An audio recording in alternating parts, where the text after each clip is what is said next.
Real পিলা এবং কুটির শিল্প রিয়াল বেলুন প্লা এগুলো তৈরি হয়।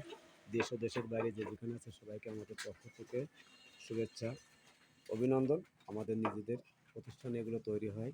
যদি কেউ নিতে চান তাহলে ফেসবুকে পেজে যে নাম্বার আছে যোগাযোগ করলে কুটির শিল্পর কারিগর দ্বারা ফেন্সিভাবে সকল কোরআন শরীফ পড়ার জন্য রিয়াল এবং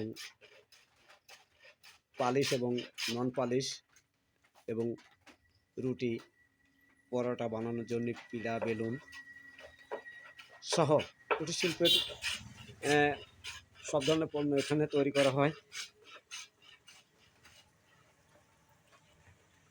সেখান থেকে সরাসরি ভিডিওটা সবার জন্য সবাইকে ধন্যবাদ।